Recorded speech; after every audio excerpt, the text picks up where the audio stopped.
Dice que la grabación se está guardando como si hubiera habido otra grabación, pero bueno, muy bien. Entonces, vamos a empezar a grabar y yo creo que ya Caroline me dice que todos ven la presentación, ¿cierto que sí? Sí, profe. Bueno, perfecto, muy bien. En la clase pasada habíamos quedado en esta diapositiva, ¿cierto que sí? ¿También?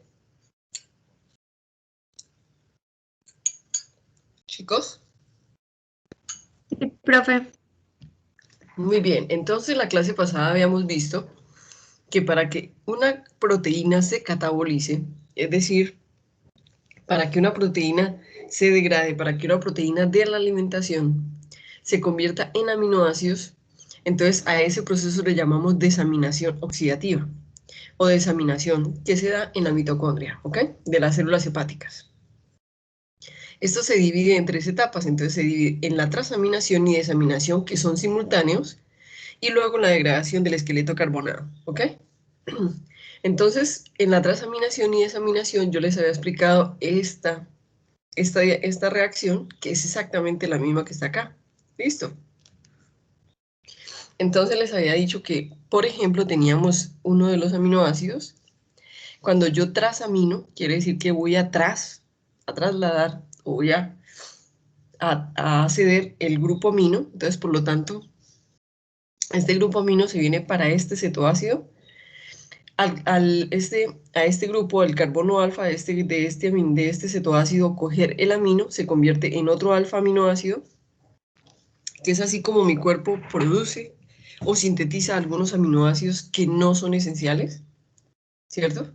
Entonces, y al perder el grupo amino, entonces él queda convertido en un alfa-cetoácido, que en este caso el glutamato produce el alfa-cetoglutarato, que es un intermediario del ciclo de Krebs, ¿ok? Hasta ahí habíamos explicado y dije que esta reacción, para que se dé, necesita de una enzima. En este caso es una aminotransferasa. ¿Por qué? Porque es para transferir el grupo amino del glutamato. Entonces la aminotransferasa específica se llama glutamato deshidrogenasa. Hasta ahí habíamos explicado la vez pasada, ¿cierto que sí? Muy bien. Entonces también les había dicho que la misma reacción está dibujada arriba en ciclo. ¿Por qué en ciclo? Tenemos el glutamato, que es este señor el que entra en la dieta. Este señor se desamina, eso quiere decir que le vamos a quitar la parte amina, ¿cierto? Entonces, al quitar la parte amina me queda el esqueleto carbonado, que es este que se llama el alfa-cetoglutarato, y me queda la parte amina, que es la que yo voy a trasladar. Al trasladarla, pues se convierte en otro alfa-aminoácido, ¿cierto? En otro alfa-aminoácido, pero este es un alfa-cetoácido, al cogerlo se convierte en otro alfa-aminoácido, pero este alfa-cetoácido puede ir al ciclo de Krebs, muy bien. Y al desaminarse, pues queda ella como alfa-cetoglutarato, ¿cierto? Este alfa-cetoglutarato queda como un intermediario del ciclo de Krebs, que él vuelve, ojo, puede volver otra vez al mismo ciclo. Es decir, él puede volver a convertirse otra vez en glutamato si mi cuerpo lo necesita, o simplemente irse al ciclo de Krebs. Ahora, me queda el ion amonio, que si el ion amonio no tiene un alfa cetoácido que lo reciba, entonces el ion amonio se vuelve una, un- una sustancia que mi cuerpo tiene que detoxificar. Entonces al detoxificarla, ella va para el ciclo de la urea, que ya lo vamos a ver más adelante, y esto lo hace en conformidad con un cofactor que es el NAD oxidado, ¿ok? Muy bien, chicos, entonces, eso quiere decir que ya habíamos entendido esta parte, la desaminación, transaminación, y nos falta la degradación del esqueleto carbonado. ¿Estamos de acuerdo o no?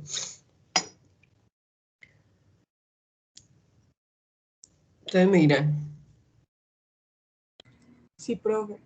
Bueno, muy bien. Entonces, como ya vimos el catabolismo, yo quiero contarles que acá tenemos los aminoácidos libres. Nosotros ya tenemos los aminoácidos libres. Entonces, esos aminoácidos libres son a los que le ocurre esta reacción que explicamos la vez pasada. Estos aminoácidos libres, ¿de dónde provienen? Primero, provienen de un recambio proteico intercelular y provienen de las dietas de la dieta, de las proteínas de la dieta. Entonces, las proteínas de la dieta las hidrolizamos por medio del órgano hueco, tracto digestivo.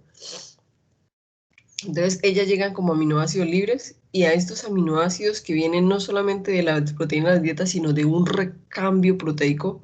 ¿Cuál es el recambio proteico? Este que ustedes acabaron de ver acá. Ellos vienen y se convierten en aminoácidos libres. Estos aminoácidos libres se transaminan y se desaminan. ¿Qué es la desaminación y la transaminación? Exactamente esto. ¿Listo? Entonces, si cuando ellos se transaminan, me queda el alfa-cetoácido. Los alfa-cetoácidos generalmente van al ciclo de Krebs y el ciclo de Krebs me ayuda a respirar y a producir CO2, agua y energía. ¿Listo? Muy bien. Ahora, cuando ellos se desaminan, queda el amonio. El amonio se me sirve para otras biosíntesis o simplemente va para el ciclo de la urea a ser excretado. Esta degradación de los aminoácidos comienza en el estómago con la hidrólisis enzimática con una enzima que se llama la pexina. Luego las proteínas ya hidrolizadas en las células epiteliales del intestino delgado con unas pactidasas terminan de convertirse en aminoácidos libres, las cuales el intestino delgado me transporta hasta la sangre y la sangre me lo lleva al hígado para degradar los aminoácidos, es decir, para hacer esta reacción, o me lo lleva al tejido periférico con el fin de sintetizar otras proteínas o con el fin de sintetizar nuevos aminoácidos. Entonces, esto es lo más o menos lo que ocurre con los aminoácidos, ¿cierto? ¿De dónde provienen? Se desaminan, se transaminan y esto es lo que vamos a aprender. Entonces, acuérdense ustedes que yo les había dicho que cada aminoácido tiene una aminotransferasa específica.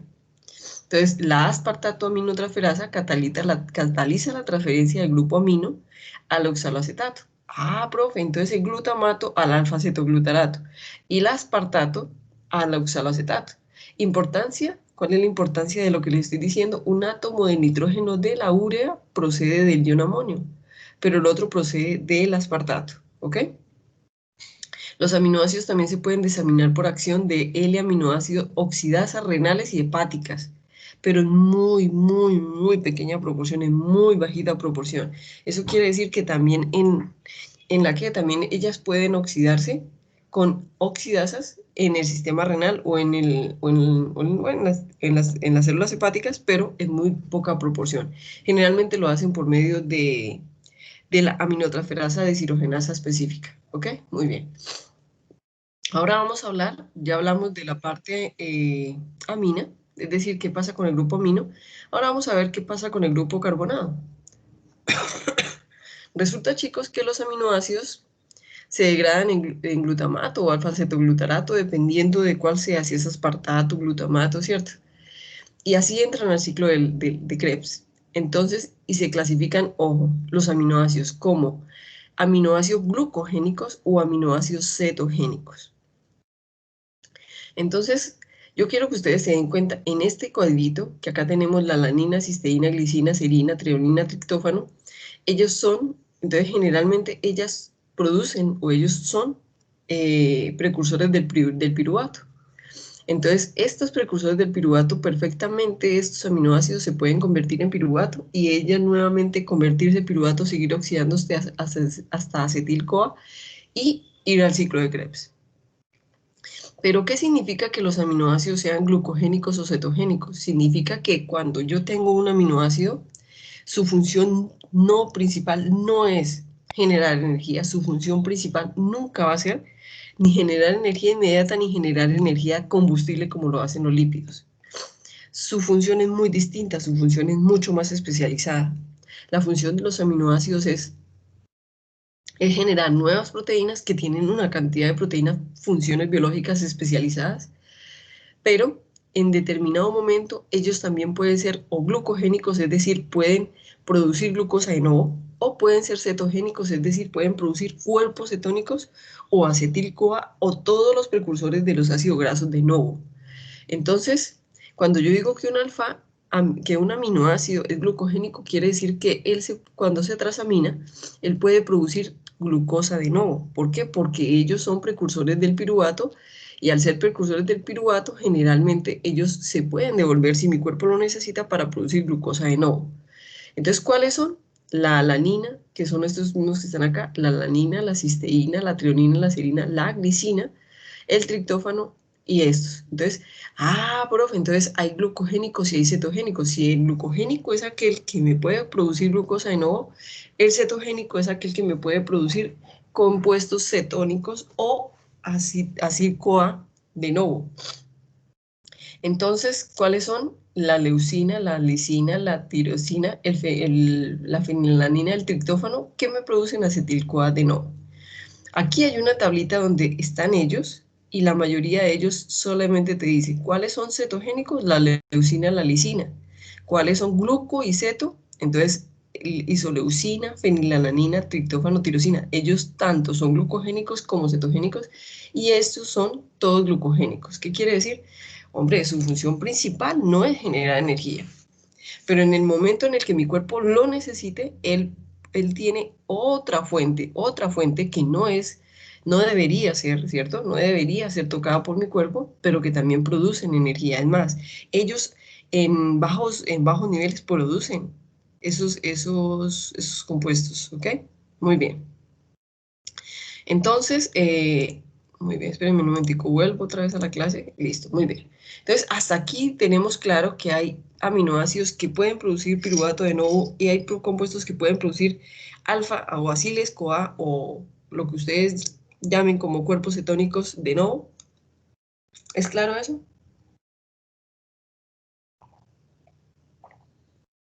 Profe, sí.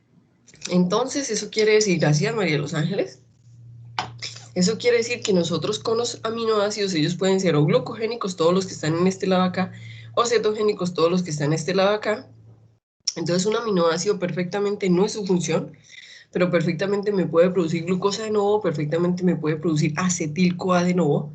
Entonces ella me puede producir a partir de un aminoácido, yo puedo, si mi cuerpo lo necesita, producir, por ejemplo, ácidos grasos, producir, por ejemplo, en determinado momento glucosa, pues primero se convierte en piruvato y luego el piruvato se devuelve por gluconeogénesis a la producción de glucosa, pero si mi cuerpo no necesita glucosa, ese piruvato se convierte en acetil-CoA y acetil-CoA precursores del ciclo de Krebs, ¿ok? Muy bien, entonces aquí tenemos el ciclo de Krebs, ya lo vamos a ver más adelante. Lo importante es que ustedes sepan que los aminoácidos pueden ser o glucogénicos o cetogénicos, pero que su función principal no es esa, ¿ok? No es esa. Entonces resulta que ella, pues principalmente, los aminoácidos principalmente me van a producir otros aminoácidos. Estos alfa-aminoácidos que se producen de nuevo me van a producir o me van a sintetizar nuevas proteínas. Estas proteínas que sintetice mi cuerpo, pues, van a tener una función especializada diferente. Muy bien. En este momento ya hemos hablado de los aminoácidos o transaminación, desaminación. Entonces, por ejemplo, vamos a hablar de las catecolaminas, que es la inactivación de las catecolaminas. Entonces, ¿cuáles son las catecolaminas, chicos? La adrenalina, la noradrenalina y la dopamina. ¿Por qué les estoy hablando de las catecolaminas, chicos? Porque las catecolaminas son normalmente cuerpos nitrogenados. Entonces son sustancias nitrogenadas que necesitan esto, que vienen de los aminoácidos o que vienen se forman a partir de ellos. Entonces esos cuerpos nitrogenados, como las catecolaminas, también se desaminan o también tienen procesos de unas reacciones específicas, pero como ellos son unas sustancias totalmente especializadas, como la adrenalina, la noradrenalina, la dopamina, que provienen desde la tirosina, entonces ellas necesitan ser desaminadas o inactivadas. Entonces, ¿dónde produce la inactivación? En las neuronas y en las células que tengan la enzima monoaminooxidasa. Hola Luis, no te preocupes.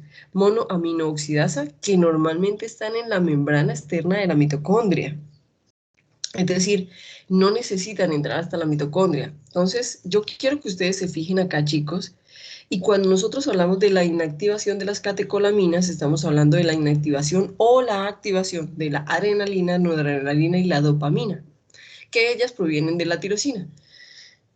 Entonces, en este caso, yo quiero que ustedes se fijen en esta que es, esta es la epinefrina, la norepinefrina y la dopamina, para que ellas, ojo, se activen o se desactiven. Nosotros necesitamos esta MAO, esta señorita que está aquí, esta señorita que está acá, ¿listo? Entonces yo quiero que ustedes sepan que la forma en que estas células se activen, estos cuerpos nitrogenados se activen o se desactiven, es por medio de esta enzima que se llama MAO, que se llama monoamino oxidasa, por ello se llama MAO, ¿listo? Entonces, en el momento en el que esta epinefrina o norepinefrina se active, ¿cierto? O se desactive, se convierten en otras sustancias que mi cuerpo necesita y con las cuales mi cuerpo expresa el estrés, ¿cierto? Expresa situaciones distintas. Por ejemplo, se expresa o se produce en situaciones de estrés, en situaciones de susto, en situaciones de reacciones bruscas. En este momento, la única forma que nosotros tenemos de inhibir la activación o la inactivación de estas sustancias es por medio de esta enzima que se llama la MAO. ¿Estamos de acuerdo? De la MAO. Entonces, en este caso en específico, es el oxígeno utilizado como aceptor externo que sustituirá al grupo amonio. ¿Por qué? Yo quiero que ustedes se fijen, y acá tenemos la epinefrina. Acá tenemos el grupo amonio, aquí tenemos el grupo amonio en la norepinefrina. Entonces, si la MAO, la monoamino, porque se llama monoamino oxigenasa, me oxida, miren ustedes que lo que reemplaza es al grupo o al grupo amonio, al grupo nitrogenado, es decir, deja de ser un cuerpo nitrogenado para producir un cuerpo, un alfa-cetoácido, ¿cierto? Que es lo que hace que mi cuerpo exprese. Entonces, ¿qué es lo que hace? La epinefrina se produce, la norepinefrina se produce, lo mismo la dopamina, y si ustedes se dan cuenta, esta MAO lo que hace es desaminarlo, desaminarlo, ¿listo? Entonces, al desaminarlo, entonces estas sustancias, pues lógicamente, se convierten en otras, que son las que me dan esas sensaciones que se producen cuando me da estrés, que se convierten en otro tipo de sustancias. Entonces, ¿qué es lo que hace? Pues que el oxígeno, que es del grupo de la enzima, se convierte en un aceptor, ¿cierto? Que sustituye al grupo amino. Entonces, liberándose así amoníaco, ¿cierto? Y el aldehído correspondiente a la monoamina catalizadora. Entonces, otro producto puede ser esto, es el peróxido de hidrógeno, el cual, cuando nosotros producimos estrés, cuando nosotros nos estresamos, cuando nosotros estamos en situaciones que nos hagan producir en el cuerpo este tipo de sustancias, también se produce otra sustancia que se llama el peróxido de hidrógeno. El peróxido de hidrógeno es una sustancia muy, muy oxidante. Entonces, es una sustancia que en mi cuerpo puede formar radicales libres, es una sustancia que en mi cuerpo puede hacer reacciones de oxidación supremamente fuertes y el cual nosotros tratamos de evitar o tratamos de hacer que no sea tan fuerte su producción. Entonces, yo quiero que ustedes sepan que la monoamino oxidasa es una enzima utilizada como diana para los fármacos antidepresivos. ¿Por qué? Porque ¿cuál es la idea? La idea es que si yo inhibo a esta belleza que se llama la monoamino oxidasa, entonces en el momento en el que yo la inactivo, ella deja de convertirse en esos cuerpos acetilados que me producen la respuesta al estrés, que me producen la respuesta a las situaciones duras, ¿cierto? A situaciones que me produzcan nervios. Entonces, por ejemplo, vamos a hablar de la dopamina. La dopamina se dice que es la sustancia de la felicidad, ¿cierto? Que es la sustancia que nos mantiene el cuerpo bien. Entonces, cuando yo tengo una persona antidepresiva es porque ella coge esta dopamina y la MAO, otra enzima, la convierten en otras sustancias. Es decir, tiene muy bajita la concentración de dopamina. Cuando yo tengo una persona depresiva, entonces normalmente se le dan medicamentos, algunos de esos medicamentos son muy conocidos en clínica. Los medicamentos a lo que le apuntan es a inhibir a esta belleza, a inhibir a la MAO, es decir, inhibe la enzima que es capaz de convertirme la epinefrina, la norepinefrina y la dopamina en otras sustancias. ¿Qué quiere decir? Que si yo inhibo la MAO, la monoaminooxidasa, pues la concentración de dopamina incrementa y por lo tanto las otras catecolaminas también se incrementan. Esto me ayuda a que la persona no baje tanto sus niveles de dopamina y por lo tanto esto es muy usado, o es una de las técnicas que se usan para los pacientes que tienen bastante factor de depresión. ¿Ok? ¿Entendido, chicos? ¿Por qué? Porque es una transaminación, es una desaminación. ¿Ok? Muy bien. ¿Entendido hasta este punto? Profe, la transaminación es la que hace que, pues la que inhibe La transaminación. No, ¿cómo así? Eso es lo que no entendí bien. Caroline, la inhibición se le hace a las enzimas, no a las sustancias, no a la reacción.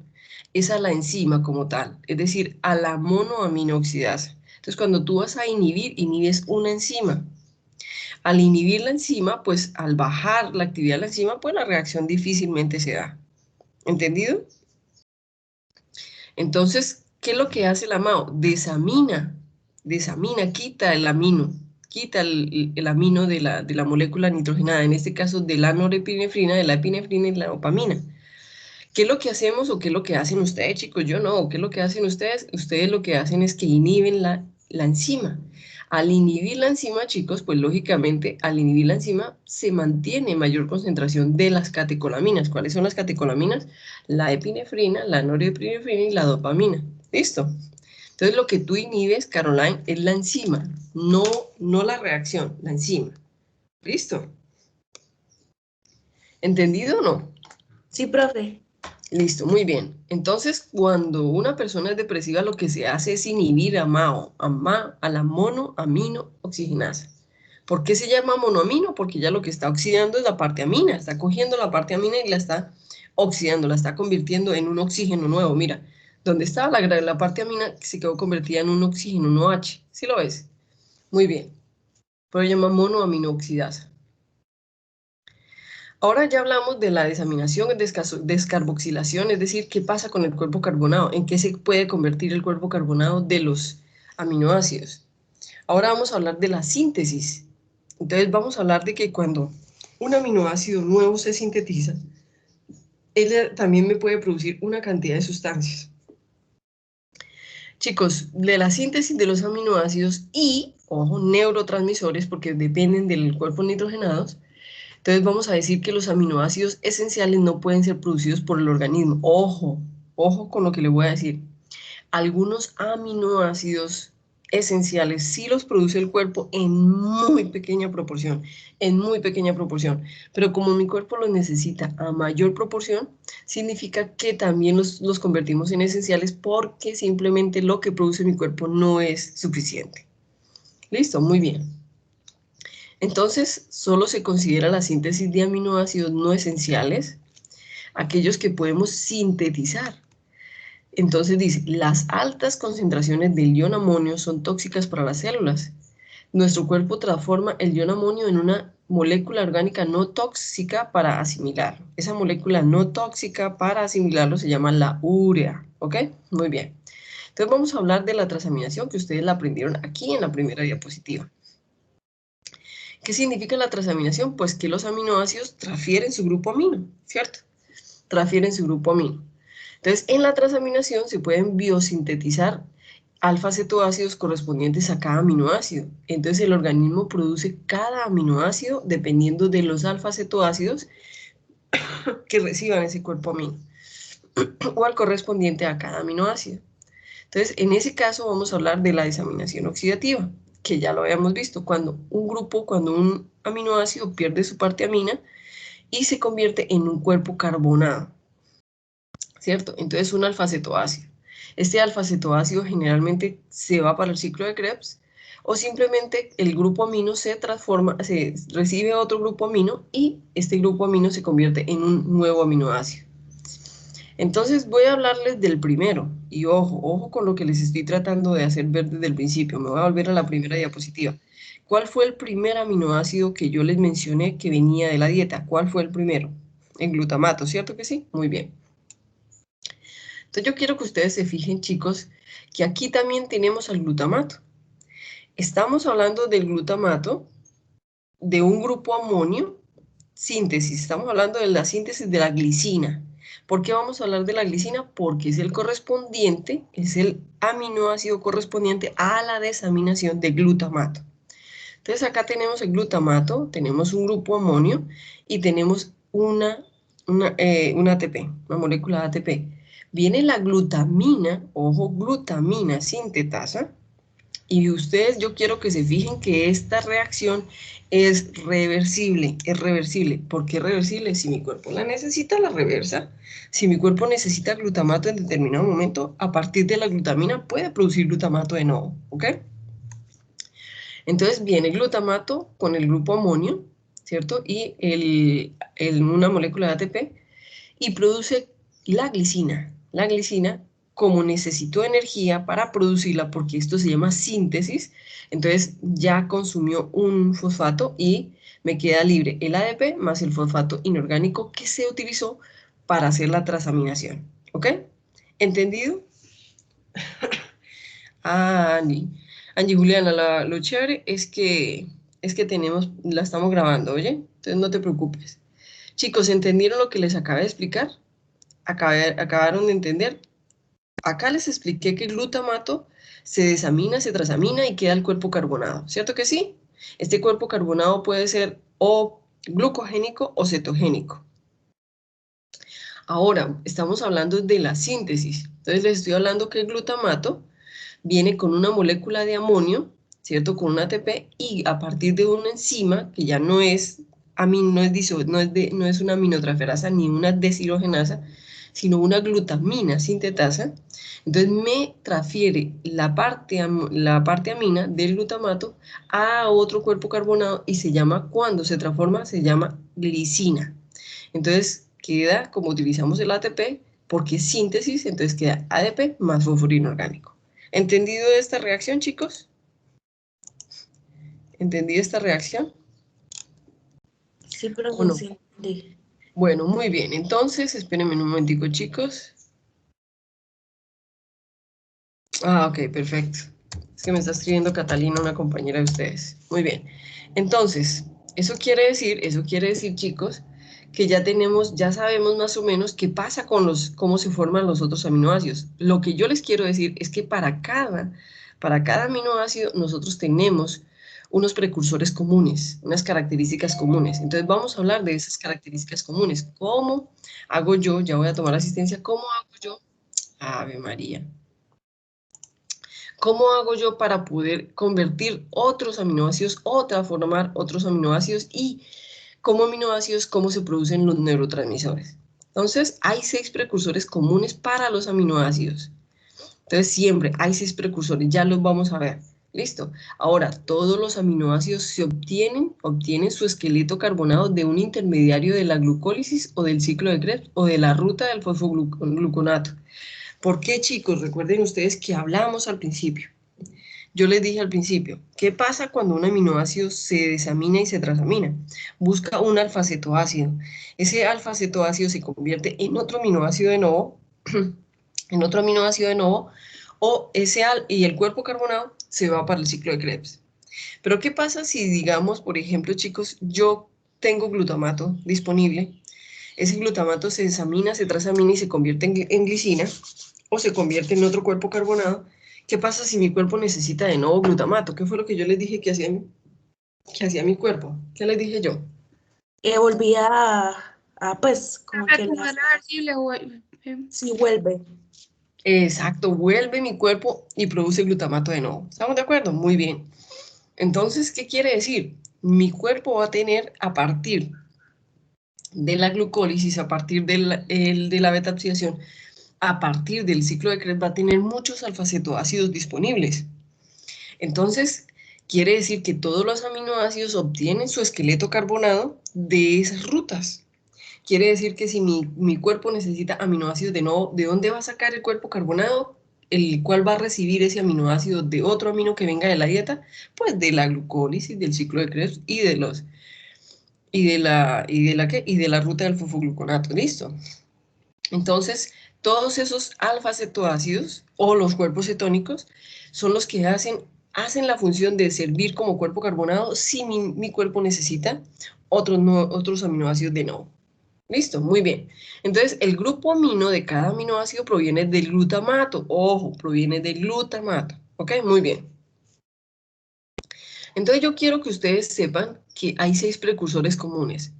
Hay 6 precursores comunes. ¿Qué significa? Vamos a ver cuáles son esos cuerpos carbonados que me producen esos diferentes aminoácidos. Entonces, el primero, señores y señoras, se llama el piruvato. ¿Por qué hay aminoácidos que son glucogénicos? Porque resulta que uno de los primeros cuerpos carbonados que mi cuerpo necesita para producir aminoácidos de nuevo se llama el piruvato. Claro, ¿la glucólisis me provee piruvato? Sí. Algunas otras rutas como la ruta del fosfogluconato o esa de los pentosa fosfato, que es la misma del fosfogluconato, me proveen el piruvato.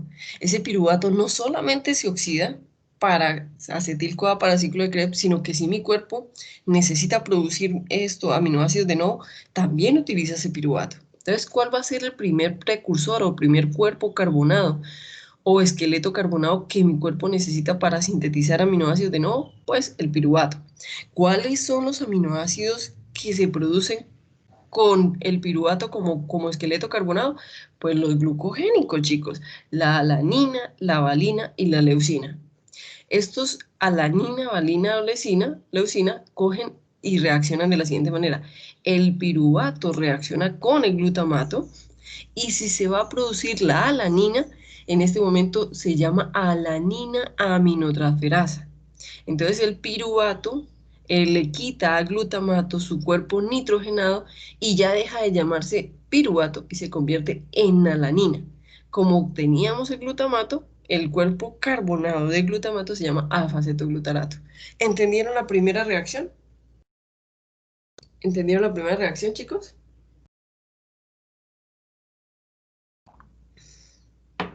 Ustedes me van a decir, profe, ¿y la valina? Pues muy fácil, chicos. Tenemos la valina, tenemos el glutamato, la aminotransferasa no se llama alaninotransferasa, sino valina aminotransferasa, se convierte en valina y en alfa-cetoglutarato. Muy difícil lo que les acabo de explicar. El primer precursor o esqueleto carbonado que me produce o me ayuda en el cuerpo a producir otros aminoácidos de nuevo se llama el piruvato. ¿Entendido, chicos? Sí, profesora. Muy bien. El segundo, ojo, el segundo esqueleto carbonado o el segundo precursor para producir aminoácidos de nuevo se llama el oxaloacetato. ¿De dónde proviene el oxaloacetato? Pues de la síntesis de los ácidos grasos, ¿cierto? Entonces, ¿cuáles son los aminoácidos que se forman a partir del oxaloacetato? El aspartato. Y cuando yo tengo el aspartato me produce la asparagina, la metionina y la lisina. ¿Listo? Lisina y treonina. Cuando tengo la trionina, el aminoácido treonina me produce la isoleucina. ¿Listo? Entonces, ¿cómo lo hacemos? Ojo, el oxaloacetato me produce el aspartato. Y el aspartato me produce la asparagina, la metionina, la lisina y la treonina. Y cuando tengo treonina, mi cuerpo produce isoleucina. Entonces, ¿cómo son las reacciones? La primera, el oxaloacetato solamente me produce el aspartato. Entonces, el oxaloacetato, que proviene del ciclo de Krebs o de la síntesis de ácidos grasos, viene y reacciona con el glutamato. Recuerden que yo les dije que el glutamato es el principal, el que primero se desamina, se transamina y el que me produce cualquier otro aminoácido. Entonces, el oxaloacetato reacciona con el glutamato, le roba la parte amina o el glutamato le cede la parte amina y en este caso se llama la aspartato aminotransferasa porque es el único que se forma a partir del oxaloacetato. Entonces se convierte en aspartato y en alfa-cetoglutarato porque el alfa-cetoglutarato es el cuerpo carbonado del glutamato. ¿Listo? Entonces cuando ya tenemos el aspartato, viene el aspartato y reacciona con otro aminoácido. Entonces, aquí se forma la asparagina. ¿Por qué? Porque la asparagina se forma ya por síntesis.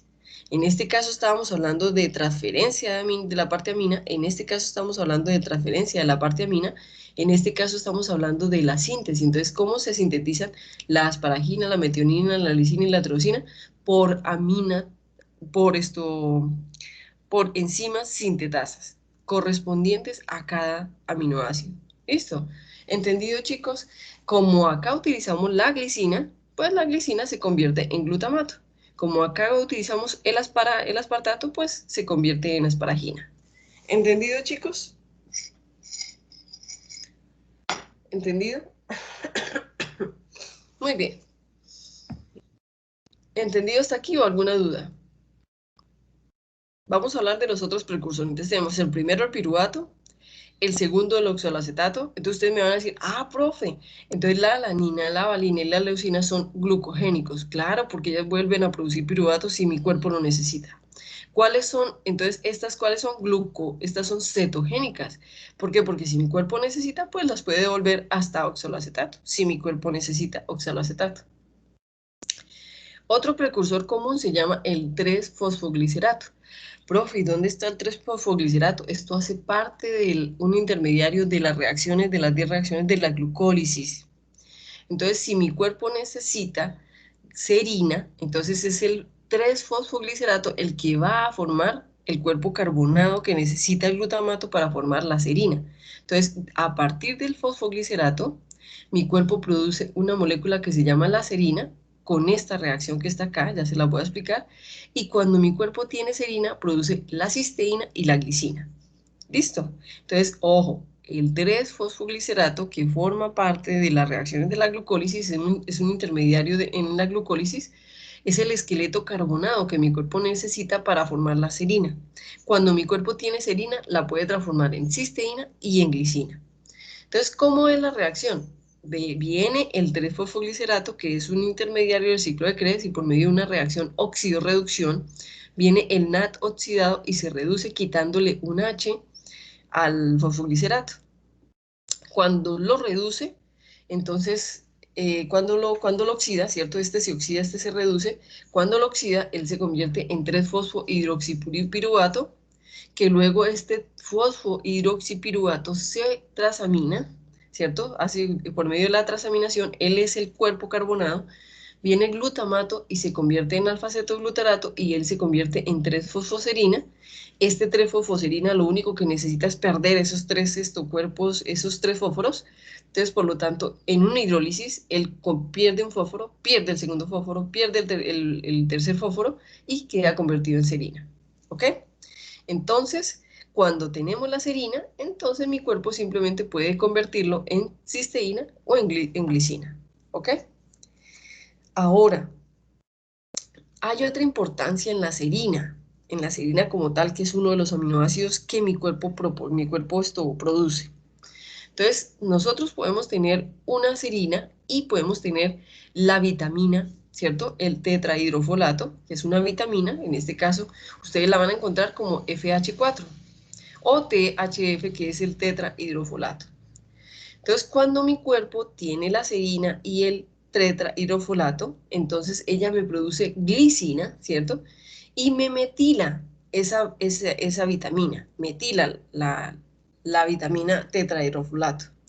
Para que esto ocurra, para que esta reacción que está aquí se convierta en glicina y amine o metile el tetrahidrofolato, se necesita un cofactor esencial que se obtiene de la dieta y de los microorganismos intestinales, de la flora intestinal. Entonces, ¿por qué les menciono esto, chicos? Porque hay una patología clínica que se da por esta reacción en específico. Esa reacción en específico se llama la hiperaxoluria tipo 1, hiperaxoluria. ¿Qué significa la hiperaxoluria? Es un bloqueo en el metabolismo del gliosilato que da origen a un raro trastorno que se caracteriza por una excesiva excreción del oxalato procedente de la oxidación del gliosilato acumulado. ¿Qué significa, chicos? Que cuando esto no se puede dar, cuando esta reacción no se puede dar, entonces es cuando se bloquea la producción de gliosilato. Entonces, cuando hay altas concentraciones de gliosilato, es decir, esta se oxida a oxalato, ¿cierto?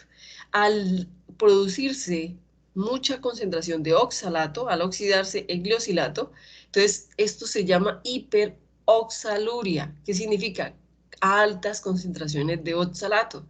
Entonces la idea es que mi cuerpo siempre que esté la serina sea capaz de metilar esta vitamina.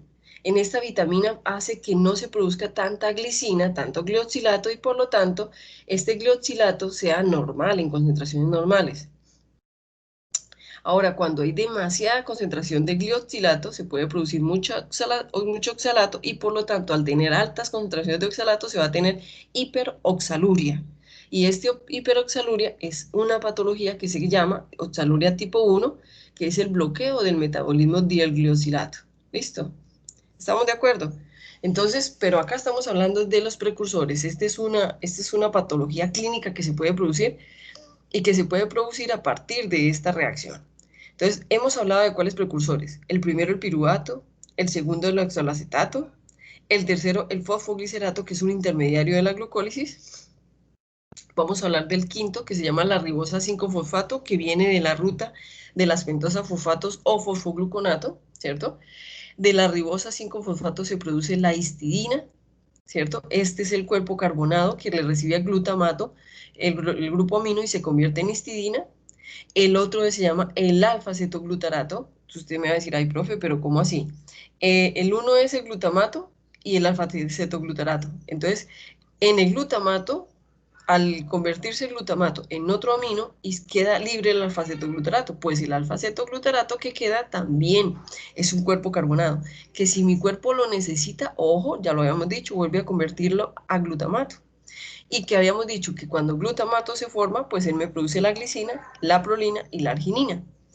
Y el sexto y el último grupo esqueleto carbonado que mi cuerpo necesita para producir aminoácidos de nuevo, son una mezcla de dos, que se llama el fosfonolpiruvato, que viene de la glucólisis, y la eritrosa 4-fosfato, que viene de la ruta del fosfogluconato o de la pentosa fosfato.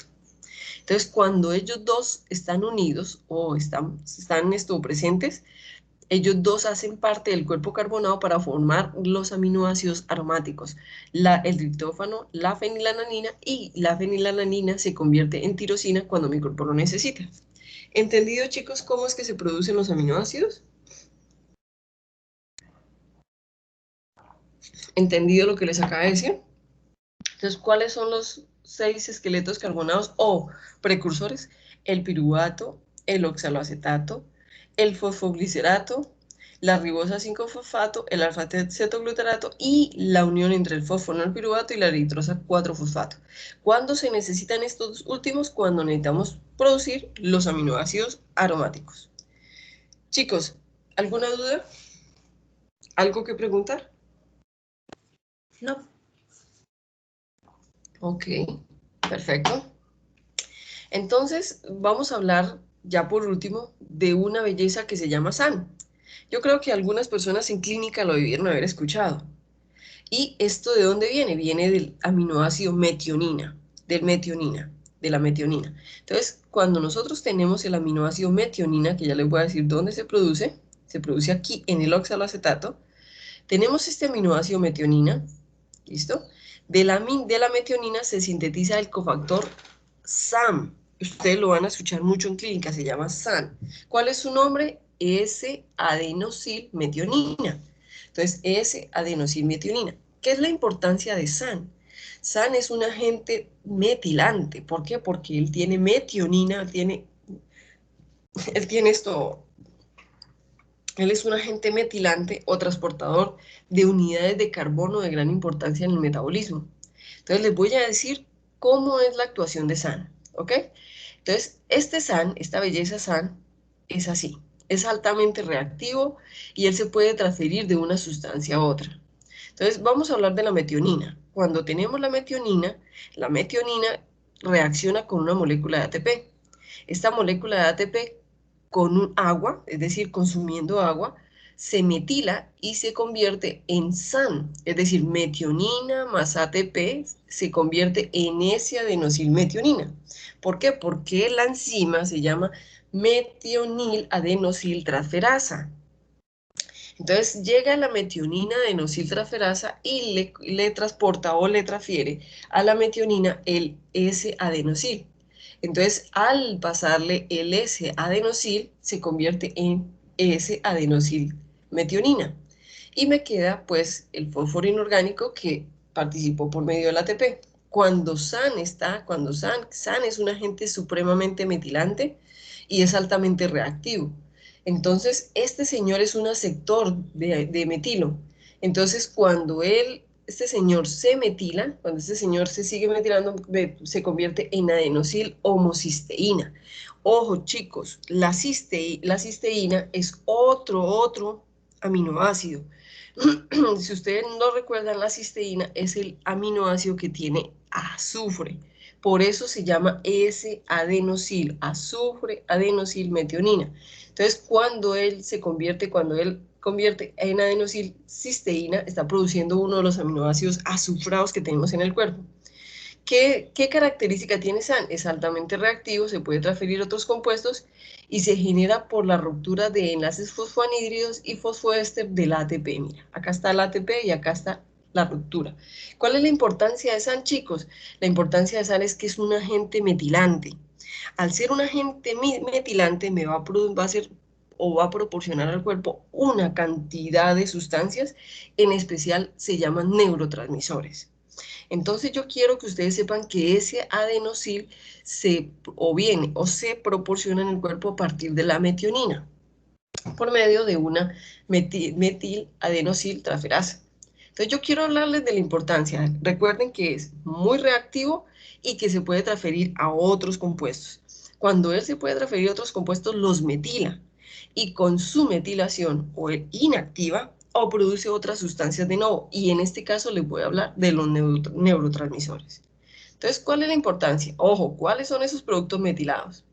Si yo tengo residuos de aminoácidos de proteínas y se metilan, los productos de esa metilación se llaman lisina, arginina, asparagina y glutamato metilados. Si yo tengo bases de nucleótidos del ADN, entonces los productos metilados se llaman N-metiladenina y metilcitosina. Si yo tengo RNA de transferencia, entonces los productos son las bases metiladas. Si yo tengo noradrenalina, norepinefrina, el producto metilado se llama la adrenalina. Si yo tengo guanidino acetato, el producto metilado se llama la creatinina. Si yo tengo el fosfatidil etalonamina, el grupo metilado se llama la fosfatidilcolina. Si yo tengo RNA ribosomal y RNA de transferencia, entonces el producto metilado se llama el ARN metilado.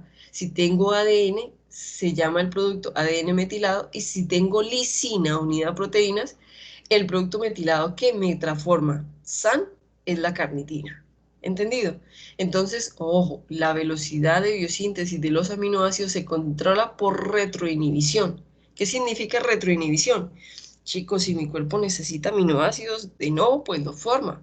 Si mi cuerpo no lo necesita y el que necesita es el precursor, pues simplemente hace una inhibición. Se llama retroinhibición. Donde el primer paso de la ruta biosintética de un aminoácido lo inhibe el producto final. Esto permite que el organismo pueda ajustar los niveles de un aminoácido según sus necesidades específicas. Es lo mismo que hemos estado hablando. Si mi cuerpo necesita glutamato, no lo degrada o no lo convierte en otro aminoácido. ¿Estamos de acuerdo? Sino que lo deja como glutamato. Es más, si yo tengo glicina, la glicina perfectamente puede venir y convertirse en glutamato. Porque yo les dije a ustedes que las reacciones eran reversibles. ¿Entendido, chicos? Entonces, ¿por qué es importante SAN? ¿SAN de dónde proviene? De la metionina. ¿Por qué es importante? Porque él es un agente metilante supremamente reactivo. Al metilar todos estos productos, me produce estos otros productos. ¿Entendido, chicos? Entonces les voy a hablar de los aminoácidos como precursores de aminas. Tenemos la amina acetilcolina. ¿Cuáles son los precursores de la acetilcolina? La serina y la metionina. ¿Cuáles son las características? Es un neurotransmisor. Vamos a hablar de las catecolaminas, por ejemplo, la norepinefrina, la epinefrina y la dopamina. ¿De dónde provienen las catecolaminas? De la tirosina y la metionina. ¿Qué son ellas? Ellas simplemente son, ¿cierto?, catecolaminas y por lo tanto se sintetizan en el cerebro, en las terminaciones simpáticas y normalmente su acción es hormonal. Es hormonal, ¿listo? Vamos a hablar de la serotonina. La serotonina proviene del triptófano. ¿Qué es la serotonina? Un transmisor que está relacionado con el sueño, ¿ok? Vamos a hablar del aminobutirato que se llama GABA. Este GABA proviene de glutamato y el GABA es un inhibidor, es un neurotransmisor y no solamente es un neurotransmisor, es uno de los buffer o reguladores buffer gástricos que tenemos en el cuerpo por naturaleza. Entonces él es el alfa aminobutirato, que se conoce como GABA. Por ejemplo, tenemos la histamina. Ustedes saben cuál es la histamina, ¿cierto? Es esa sustancia que nos provoca las respuestas alérgicas del cuerpo. Es decir, es una sustancia que nos dice cuando mi cuerpo cree estar en peligro. Entonces, la histamina se produce por la histidina, ¿cierto? Entonces, ¿cómo se produce? Por la descarboxilación de la histamina, que es un neurotransmisor de respuestas alérgicas. Y cómo nosotros evitamos que ella se descarboxile para producir la histamina por medio de antihistamínicos. ¿Qué quiere decir? Que vamos a evitar que ella se desamine o que ella se descarboxile para formar la histamina. ¿Entendido, chicos? Muy bien. Vamos a hablar, por ejemplo, de las poliaminas. ¿Cuáles son las poliaminas? Como la putrescina, ¿cierto? O la ornitina, que son, ¿de dónde provienen? Pues de la ornitina y la metionina. ¿Qué hacen estas poliaminas? Pues son compuestos relacionados con los ácidos nucleicos y se encuentran presentes en altas concentraciones en el semen. Entonces, ojo, ¿cómo huelen normalmente las poliaminas, que son las putresinas o la ornitina? Pues huelen como cuando usted tiene cloro, cuando tiene, ¿cómo es que le llaman? Blanqueador. No tiene blanqueador o cloro. Así huelen generalmente las putresinas mientras no estén degradadas, ¿ok? La creatinina, ¿de dónde proviene la creatinina? De la arginina, de la glicina, la metionina, ¿cierto? Estos son los aminoácidos precursores de la creatinina y simplemente es un compuesto muy importante en el músculo, que cuando se excreta en forma de creatinina. Vamos a hablar de la carnitina. Carnitina ustedes saben que es muy importante, saben que mi cuerpo la necesita en grandes proporciones para la beta-oxidación, que es la molécula de transporte por excelencia. ¿Cómo se produce la carnitina? A partir de una lisina, ¿cierto? Unida a proteínas y es un compuesto nitrogenado de bajo peso molecular y actúa como transportador del ácido graso activado. Así de sencillo. Entonces, miren la importancia de los aminoácidos. Los aminoácidos, su función principal no es producción de energía. Su función principal es producir otras sustancias que tienen funciones especializadas en el cuerpo. ¿Como cuáles?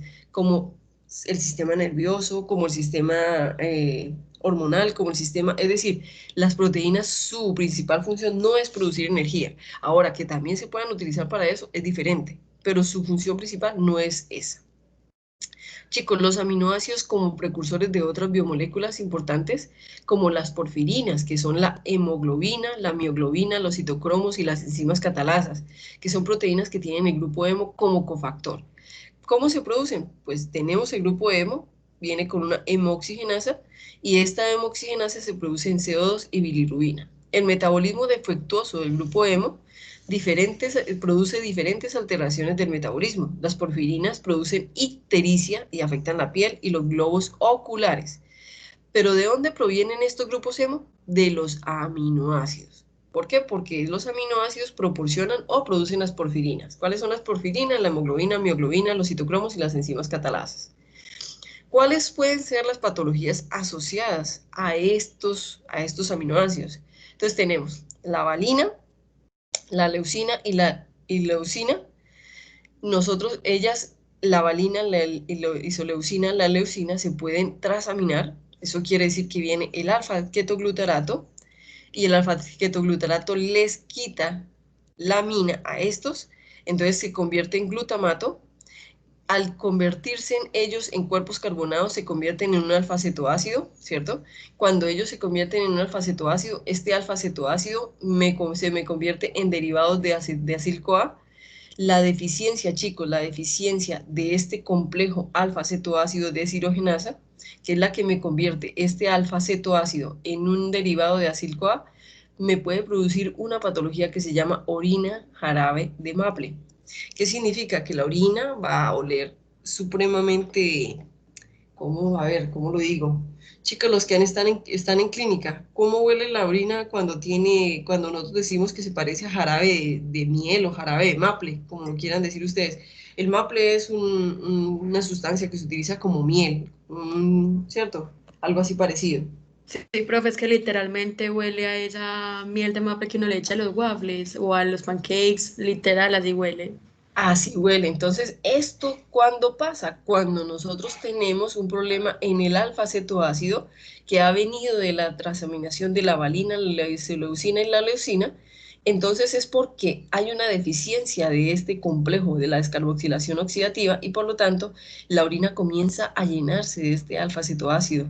Entonces, cuando este alfa-cetoácido se empieza a llenar, la orina comienza a oler como a ese, sí, como a esa miel que le echan a los waffles, o no me acuerdo cómo es, pero así comienza a oler. Entonces, cuando ustedes vean a una persona que tiene una orina que huele a ese tipo de productos, piensen que lo que tiene esa persona es un problema con los cuerpos nitrogenados del cuerpo, entonces en especial la valina, la isoleucina y la leucina.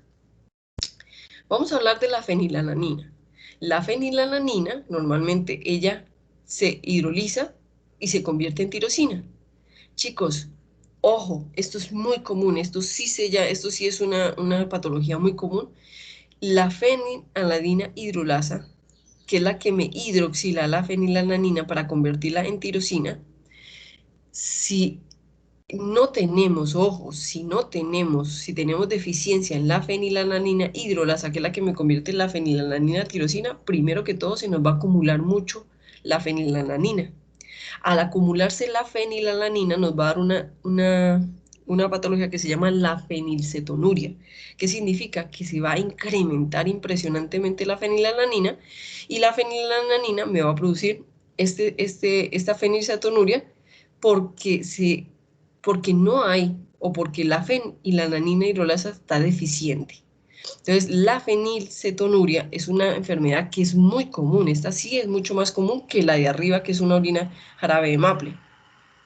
Chicos, pero no lo vean solamente por la acumulación de la fenilalanina. ¿Qué pasa si mi cuerpo no puede producir la tirosina? ¿Ustedes qué creen ustedes que puede pasarle a mi cuerpo?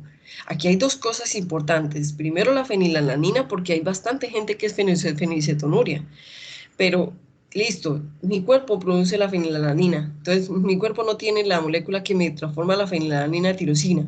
Entonces, se me va a acumular la fenilalanina. ¿Qué hago yo para evitar que una persona que tiene fenilcetonuria se le incremente la fenilalanina? ¿Qué creen ustedes que nosotros debemos hacer si tenemos una deficiencia de la fenilalanina hidrolasa? ¿Cuál sería el tratamiento que ustedes dirían que hay que hacer? Evitar los suplementos proteicos. Muy bien, primero. Muy bien, Luis Alberto. Pero más que evitar los suplementos proteicos, ¿qué harías tú? Porque es que hay vitaminas naturales de la alimentación que también tienen, ¿cierto? También tienen aminoácidos, como por ejemplo, usted le puede quitar la parte proteica, pero la persona necesita proteínas aún así, o necesita aminoácidos aún así. ¿Cómo hacemos en especial para evitar, Luis Alberto, y no estoy diciendo, tiene razón, una persona que tenga fenilcetonuria, lo primero que hacemos es bajarle la parte proteica bastante, pero ella aún así necesita proteínas, necesita aminoácidos. ¿Qué tipo de aminoácidos o qué tipo de proteínas son las que tiene que evitar?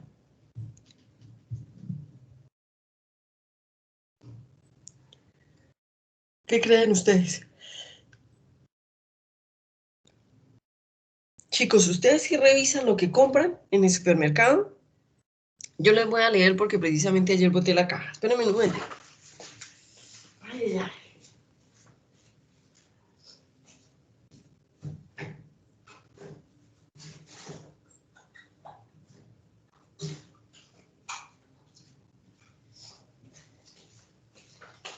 Chicos, como la fenilcetonuria es una enfermedad o una patología que es muy común hoy en día, ustedes van a encontrar en algunas cajas que dice contiene fenilalanina. ¿Por qué creen ustedes que ahora en los empaques de los alimentos se ha colocado contiene fenilalanina? ¿Por qué creen ustedes que le colocan eso a las cajas? Profe, para que las personas que sufran de esa deficiencia de la enzima, pues digamos que no tengan tanto sustrato con qué trabajar. Exacto, Alejandro.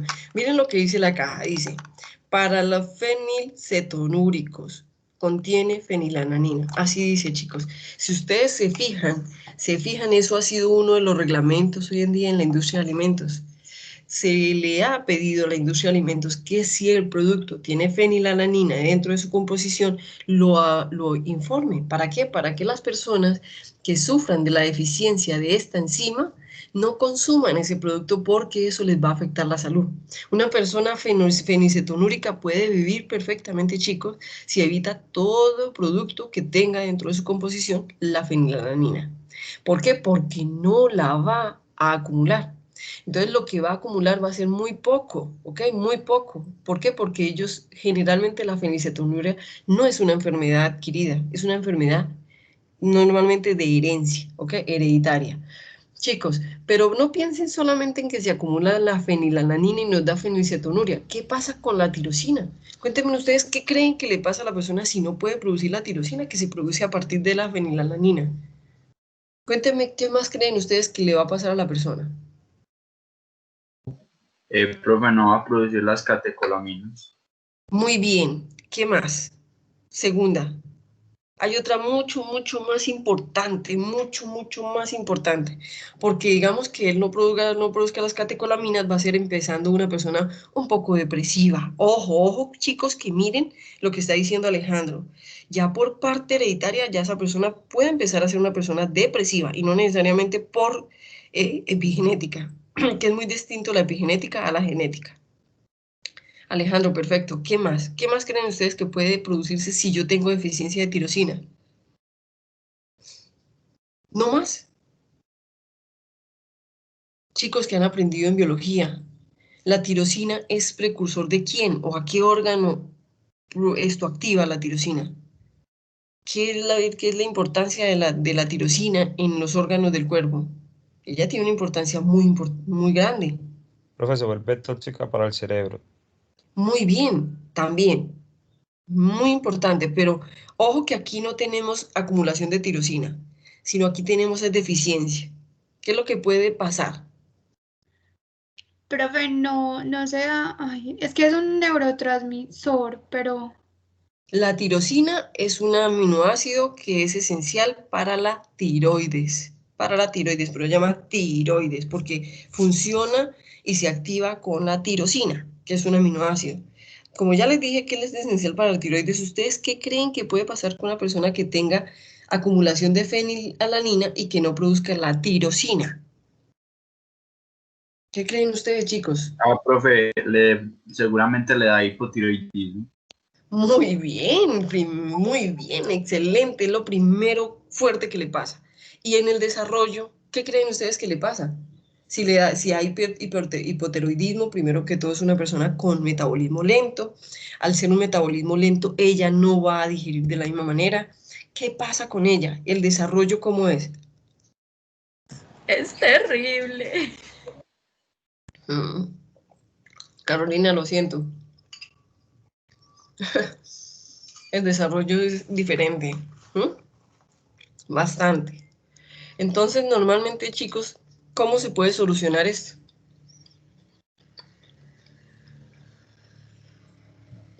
Profe, no sé, de pronto dándole al paciente la enzima sintética O o Alejandro, o proporcionándole la tirosina.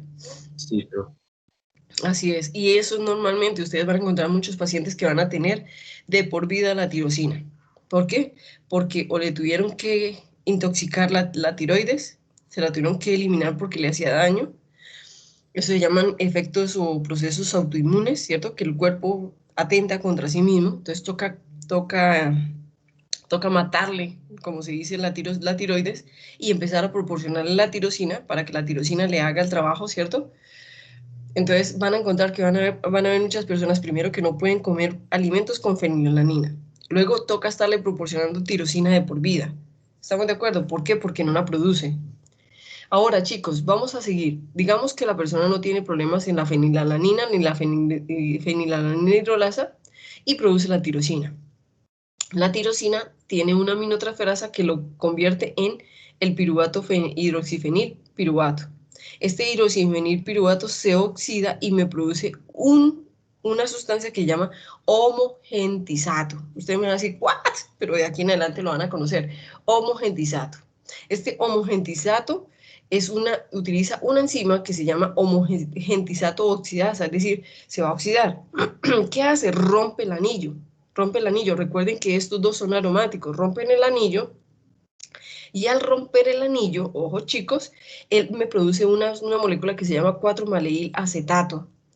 Cuando nosotros chicos tenemos mucho de este señor, se produce una patología que se llama alcaptonuria. ¿Qué quiere decir? Que se acumula este señor homogentisato y por lo tanto la orina se convierte oscura. Y a veces la gente la confunde como si tuviera orina con sangre y no es orina con sangre. Lo que pasa es que tiene bastante homogentisato y por lo tanto a tener bastante homogentisato la orina es oscura. Muchas veces cuando a la gente llega un paciente con homogentisato, ¿cierto?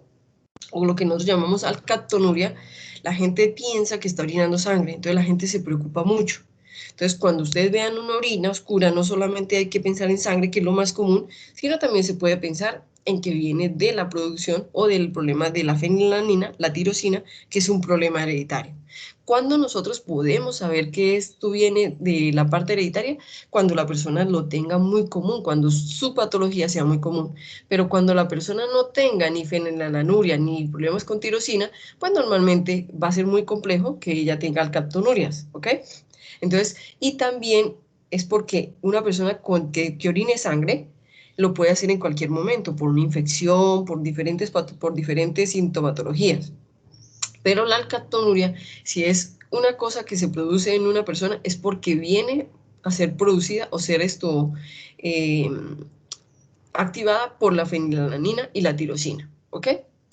Chicos, la fenilalanina se oxida hasta llegar a fumarato y acetoacetato, que van al ciclo de Krebs, normalmente, ¿ok? Si no tiene ninguna patología asociada. Muy bien. Ahora vamos a hablar del metabolismo de los iones amonio. Recuerden que acá teníamos a los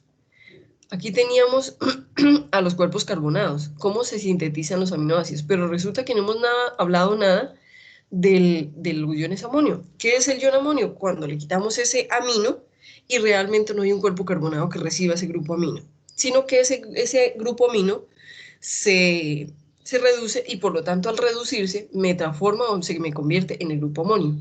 Chicos, el grupo amonio para nosotros es supremamente tóxico. ¿Qué quiere decir?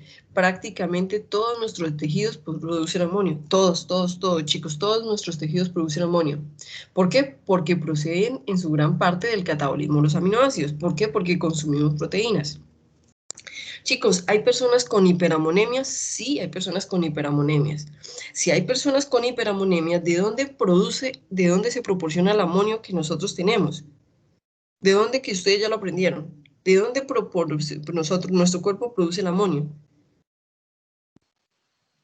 De los aminoácidos. Así de sencillo. Entonces, si una persona tiene hiperammonemias, ¿qué debe hacer esa persona? Ya lo había dicho Luis Alberto, ya lo había dicho Alejandro, pero ¿qué principalmente pasa cuando una persona tiene hiperammonemias? ¿Qué debemos hacer con esa persona? Evitar que coma ¿qué? Proteínas, profe. Muy bien, María de los Ángeles. Eso quiere decir que son personas que tienden a ser veganas, que tienden a ser vegetarianas por obligación, no porque les guste.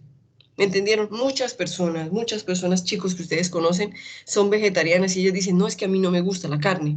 Pero muy en el gran fondo, créanme chicos que muchos de ellos no son vegetarianos o son veganos por gusto, sino porque les toca.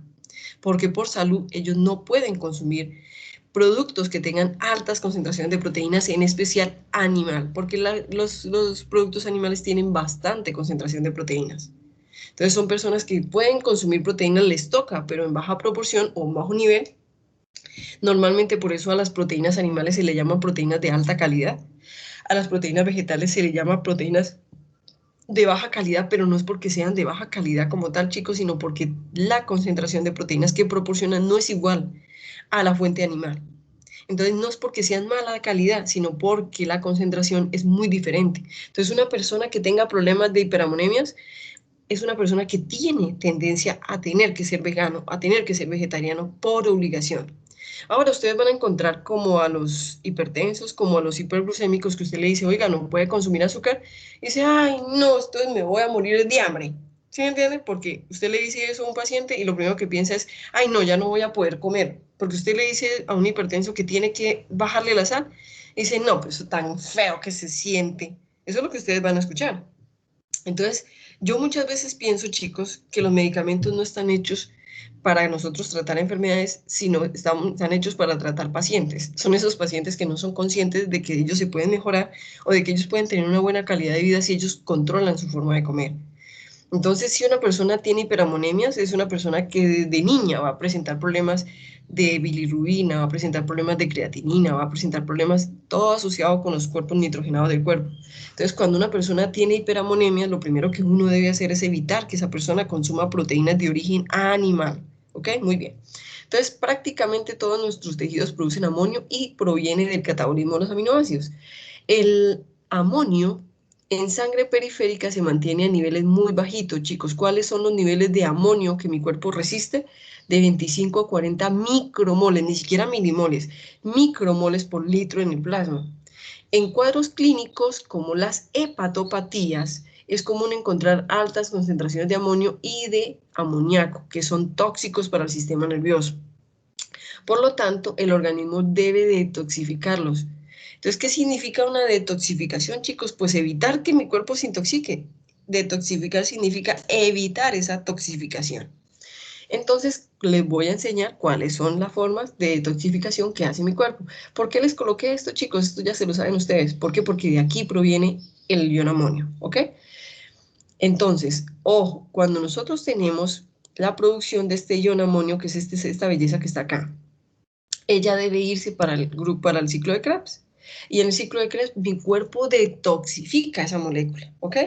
Entonces, cuando nosotros tenemos bajas concentraciones de alfa-ketoglutarato, chicos, las bajas concentraciones de alfa-ketoglutarato es nocivo para las células cerebrales, sobre todo en desarrollo. Eso quiere decir que cuando nosotros somos bebecitos, cuando estamos creciendo, cuando estamos en la adolescencia, debemos tener bastante concentración de alfa-cetoglutarato, que depende, ojo chicos, el alfa-cetoglutarato depende del metabolismo aeróbico de la glucosa, es decir, de nuestra respiración. Si nosotros respiramos bien, si nosotros nos alimentamos bien y en especial comemos suficiente glucosa y no tenemos problema por la glucosa, quiere decir que mi cuerpo debe mantener buenas concentraciones de alfa-cetoglutarato, que si nosotros no tenemos alfa-cetoglutarato, lo primero que va a sufrir es la parte de mis aminoácidos. Entonces, lo primero que vamos a tener problemas es con la parte muscular del cuerpo, porque los aminoácidos no son para producción de energía, son primero, para la parte muscular y segundo, para las funciones principales y biológicas importantes especializadas del cuerpo. Pero si yo no tengo alfa-ketoglutarato como primera medida, lo que más va a sufrir son mis células cerebrales, el desarrollo de mis células cerebrales. Entonces, ¿cómo mi cuerpo detoxifica los iones amonio? Ojo, primero tenemos dos formas de detoxificar. La primera se llama cerebral y la segunda se llama hepática. La primera se llama cerebral y la segunda se llama hepática. Les voy a hablar de la primera, que se llama cerebral. ¿Por qué? Porque es la más larguita de todas, ¿ok? De las dos detoxificaciones, es la más larga de todas. Entonces es así. La detoxificación cerebral es: el cerebro convierte los iones amonio en glicina. En glicina, ¿qué quiere decir? Ojo chicos, ojo que aquí ya viene lo que ustedes ya aprendieron.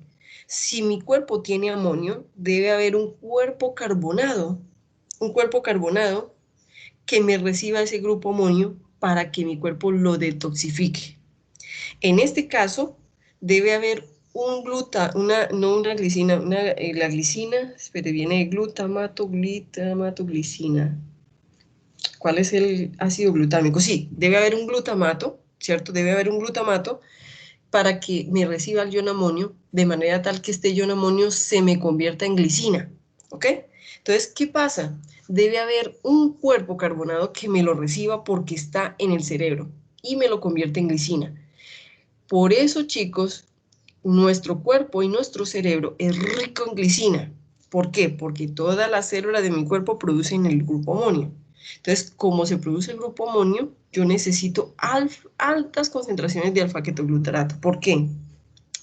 Porque si nosotros no tenemos ese cuerpo cetónico que nos reciba el grupo amonio, mi cuerpo se va a intoxicar con el amonio, porque él es tóxico. Entonces, ¿qué hace mi cuerpo? Coge el cuerpo carbonado, lo convierte en glicina, y nosotros vamos a darnos cuenta que la concentración de glicina es muy alta en nuestro cuerpo. Entonces, ¿por qué? Porque lo está detoxificando. ¿Por qué? Porque la glicina no nos hace daño. En cambio, el grupo amonio sí.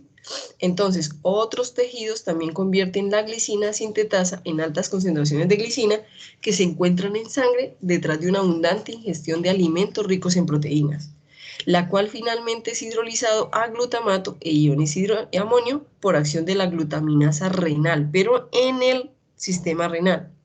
La glutaminasa hepática, producir iones amonio en el hígado, se usa para sintetizar la urea. La mayor parte del amoníaco y del ion amonio se transporta al hígado en forma de glicina. Por eso la concentración de glicina plasmática es altísima, está entre 0.5 y 0.6 milimol por litro, o lo que nosotros conocemos como 7.5 miligramos por decilitro, valor que duplica la concentración de cualquier otro aminoácido en la sangre y en el cuerpo. ¿Entendieron cómo se hace la detoxificación cerebral o se la hablo en palabras más comunes y más sencillas? Profe, sí, un poco más sencillo. Listo, María de los Ángeles, sencillito. Todas nuestras células en el cuerpo producen el grupo amonio, porque todas nuestras células tienen parte proteínica y parte aminoácidica. ¿Listo? De esos aminoácidos, todas las células en el cuerpo producen el ion amonio porque es un residuo. Ese ion amonio nos va a intoxicar, es tóxico, entonces ese ion amonio se convierte en amoníaco y ion amonio. Ambos son súper tóxicos. Entonces, ¿qué hace mi cuerpo? Mi cuerpo, como yo les dije, debe ser rico, sobre todo mi cerebro debe ser rico en alfa-ketoglutarato. ¿Sí recuerdan lo que les dije? Y el alfa-ketoglutarato es el cuerpo cetónico, es el cuerpo carbonado que me recibe el grupo amonio y se convierte en glicina. Entonces, ¿cuál es la detoxificación cerebral? Coger ese grupo amonio que producen todas las células y convertirlo en glicina. ¿Por qué? Porque como glicina no es tóxico. ¿Me entendiste, María de los Ángeles? Sí, profe, ya. Entonces, al tenerlo como glicina, lo manda a la sangre y por eso la glicina es uno de los aminoácidos con mayor concentración y dobla la concentración de cualquier aminoácido en sangre y en cualquier parte de nuestro cuerpo. Entonces, ¿qué hace? Lo lleva a la sangre y la sangre lo lleva al sistema renal para poderlo sacar, o a las células hepáticas para poderlo convertir en urea. ¿Entendiste? Detoxificación cerebral. ¿Qué hace nuestro cerebro? Por eso nuestro cerebro necesita bastante concentración de alfa-ketoglutarato. ¿Por qué? Porque donde se llegue a inundar de grupo amonio, se intoxica. Y lo último que quiere mi cerebro es intoxicarse. ¿Entendieron la detoxificación cerebral? Chicos. Sí, profe. Muy bien. ¿Todos? María Los Ángeles, yo sé que sí, pero todos. Alejandro, ¿tú la entendiste? Luis Alberto, ¿la entendiste? Carolina Díaz, ¿la entendiste? Caroline, ¿la entendiste? ¿Todos la entendieron? Sí, profe. Sí, profe. Bueno, muy bien. Toca preguntarles así porque si no me quedan calladitos. Listo, chicos. Ahora vamos a hablar de la detoxificación hepática. Recuerden que lo que hace mi cerebro es coger esa glicina y mandarla al hígado o al sistema renal. ¿Listo? Entonces ahora llegamos al hígado. Entonces vamos a la detoxificación hepática. Por eso les dije que iba a empezar con la cerebral, que era más larguita. Ahora vamos a la hepática. Pues resulta que en el hígado es donde se transaminan la mayoría de los aminoácidos. Ustedes ya lo saben, porque el hígado es uno de los órganos, para mí, el más importante de todo el metabolismo.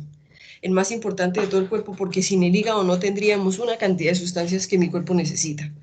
Entonces vamos a llegar a las células hepáticas.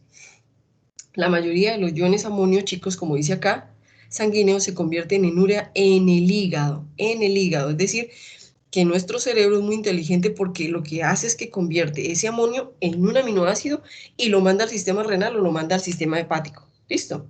Entonces, en el sistema hepático es donde se produce la concentración grandísima de amonio. Entonces, ¿qué hace mi hígado? Lo convierte en urea, ¿cierto? Entonces, el cual es una forma de nitrógeno menos tóxica para el sistema nervioso central, porque el sistema nervioso central y el cerebro son los más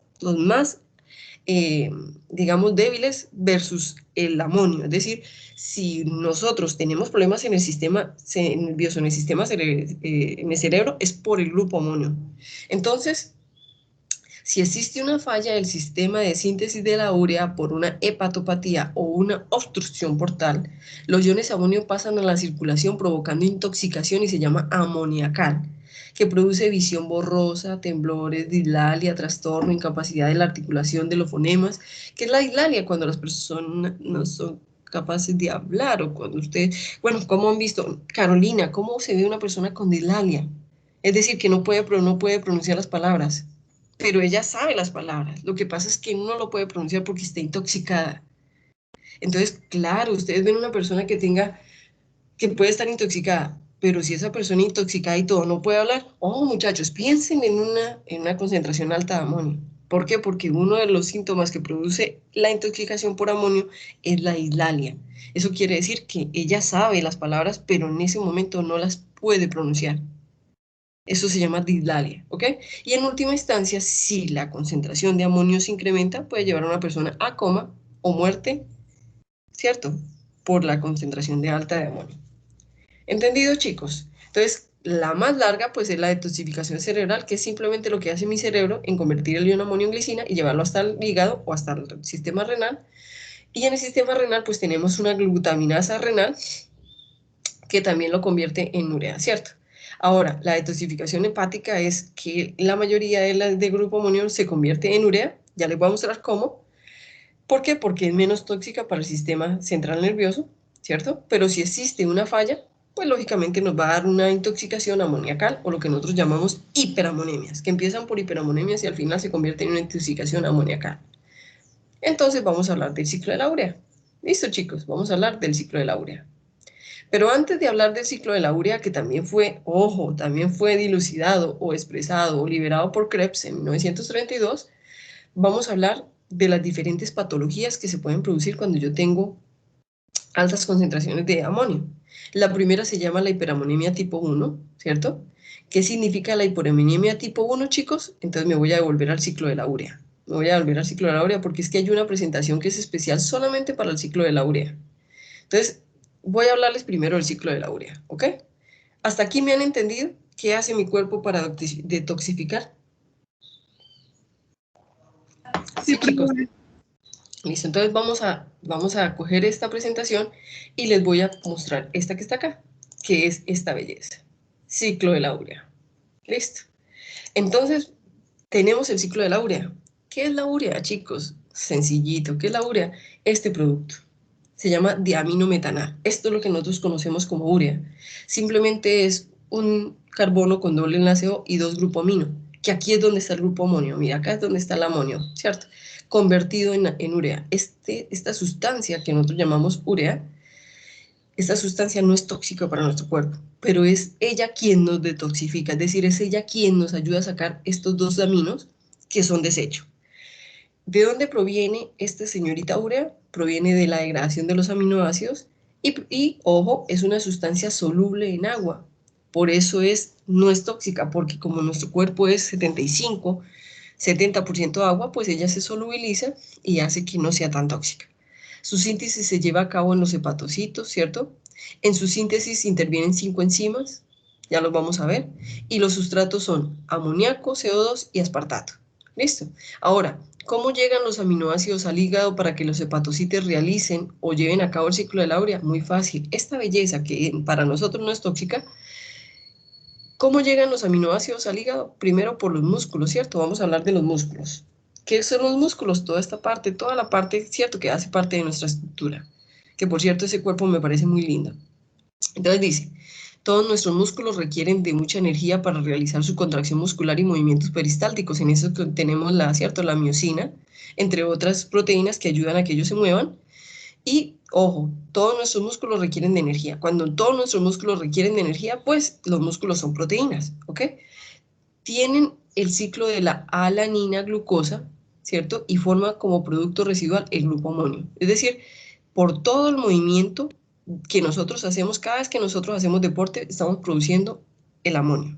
Si nosotros estamos requiriendo de energía, estamos produciendo amonio. Si el ion amonio se usa para producir aminoácidos como la alanina, y este aminoácido transporta el grupo amonio por la sangre en sus grupos amino, hasta los hepatocitos, donde vuelve a liberar, entrando al ciclo de la alanina glucosa, detoxificación muscular. ¿Por qué? Porque mi músculo también necesita energía y a veces utiliza la alanina como aminoácido glucogénico, también me puede servir para generar energía. Pues resulta que si mi músculo ya gastó todo lo que tiene en energía de combustible de los ácidos grasos, ya no tiene más, pues lo produce de la alanina. Entonces la alanina se convierte en piruvato y se desamina. Entonces me proporciona grupo amonio, que el grupo amonio es tóxico. Entonces, ¿qué hace la alanina? La alanina también hace parte de esos aminoácidos que transportan al grupo amonio o a los aminos por la sangre. Pero cuando lo hace por el músculo se llama detoxificación muscular, ¿ok? Entonces, yo quiero que sepan ustedes que normalmente cuando estamos en el músculo es por esto, ¿cierto? Pero ¿cómo llegan del sistema de los demás órganos? Entonces llegan así. El amonio se integra como parte de la amina de la glutamina, que era lo que yo le decía a ustedes, el cerebro y los otros músculos. Entonces la glutamina lo transporta por la sangre hasta los hepatocitos, donde lo libera de nuevo para que sean convertidos en urea. ¿Qué quiere decir? Nosotros podemos llevar, chicos, traer el grupo amonio por la alanina, que proviene de los músculos, o podemos traerla del cerebro y de los demás órganos con glutamina. Entonces, ¿cuáles son los aminoácidos que me ayudan a detoxificar? Primero, la más principal y el que está en mayor concentración, la glutamina. Pero si nosotros tenemos problemas con los músculos y con el grupo amonio, también sabemos que la alanina lo hace, pero con los músculos, ¿ok? Muy bien. Entonces, este es el ciclo de la urea, se los presento. Entonces viene acá, chicos, miren cómo es el grupo el ciclo de la urea. Nosotros venimos con una urea, ¿ok? Entonces ya les voy a decir dónde viene la urea. Entonces, nosotros venimos con la urea por acá, el grupo amonio. ¿Sí lo ven acá o no lo ven acá? ¿Están viendo mi mouse? Sí, profe. Bueno, muy bien. Que está con Entonces un aquí, CO2. exactamente. Viene el grupo del grupo amonio, está en la mitocondria, estamos en las células hepáticas, viene el grupo amonio y participa o reacciona con un CO2, es decir, se va a carboxilar, ¿ok? Entonces la primera reacción que tenemos en el cuerpo para convertirlo en urea es carboxilarlo. Ah, profe, ¿por qué se carboxila? Mírenlo acá, se carboxiló. ¿Entendieron por qué proviene ese CO2? Chicos, ¿sí lo vieron? El grupo Sí, amonio profe. se carboxila con el CO2 para producir esta belleza que se llama urea. Entonces viene el grupo amonio y lo primero que hace es que se carboxila para producir esta sustancia que se llama carbamoifosfato. Carbamoifosfato. La primera sustancia que se forma es un carbamoifosfato. La primera enzima es la carbamoifosfato sintetasa, porque lo primero que vamos a producir es una sustancia que se llama carbamoifosfato. Profe, una pregunta, pues porque lo he visto en varias diapositivas. ¿Lo que es sintetasa y sintasa es lo mismo? Es lo mismo. ¿Listo? Muy bien. Entonces tenemos la primera sustancia que se forma que se llama el carbamoifosfato. ¿Cómo se forma? Pues empezamos a carboxilar ese grupo amonio, ¿cierto? Y se forma un radical de fosfato, ¿listo? Y se llama carbamoifosfato. En el momento en el que este carbamoifosfato se forma, que es la primera reacción, tenemos una segunda reacción que coge el carbamoifosfato. Es el carbamoifosfato, chicos, el que entra al ciclo de la urea. No es la urea, es el carbamoifosfato, quiere decir el amonio carboxilado. Entonces el carbamoil-fosfato, que es el amonio carboxilado con fosfatos, es el que entra al ciclo de la urea y se convierte en una segunda reacción en citrulina. Pero para que se convierta en esta reacción en citrulina, necesitamos una enzima que se llama la transcarbamoililasa. ¿Listo? Entonces, esta segunda me convierte el carbamoil-fosfato en citrulina. La citrulina se convierte en una tercera reacción en arginosuccinato. Y para que se convierta en arginosuccinato necesitamos otra enzima que se llama la arginosuccinato sintasa. Ahora, entonces ya convertimos en arginosuccinato, que su estructura molecular está aquí, su estructura química está acá. A mí no me importa que se aprendan las estructuras, pero me interesa que sepan en qué se convierte. Entonces tenemos la arginosuccinato se convierte en arginina por medio de una enzima que se llama la argininosuccinasa liasa. Esta necesita, ojo, para poder convertirse en arginina, rompe la molécula y se convierte en fumarato. El fumarato va al citosol y se convierte en un cuerpo cetónico, ¿cierto? Que me produce glucosa de nuevo y queda convertido en arginina. La arginina es un aminoácido básico que tiene 2 amonios, miren, 2 amonios. Cuando está convertido en arginina, viene una enzima que se llama la arginasa, que hace, rompe este enlace de acá y deja los 2 amonios y un doble enlace y se llama urea, y lo que me queda, el resto se llama ornitina. Esta ornitina viene otra vez y funciona y se mezcla con la carbamoil-fosfato, citrulina, la citrulina otra vez arginosuccinato me produce fumarato que va para la glucosa y me produce arginina, la arginina vuelve y rompe esta cabecita y se convierte en una y una ornitina y vuelve y comienza el ciclo. ¿Entendieron cuál es el ciclo de la urea? Es una detoxificación. Mi cuerpo está cogiendo esa urea, la está convirtiendo en carbamoil-fosfato y carbamoil-fosfato, citrulina, arginosuccinato, arginina, urea y otra vez ornitina. Ornitina, otra vez citrulina, arginosuccinato, arginina, ornitina y otra vez citrulina. ¿Entendieron, chicos?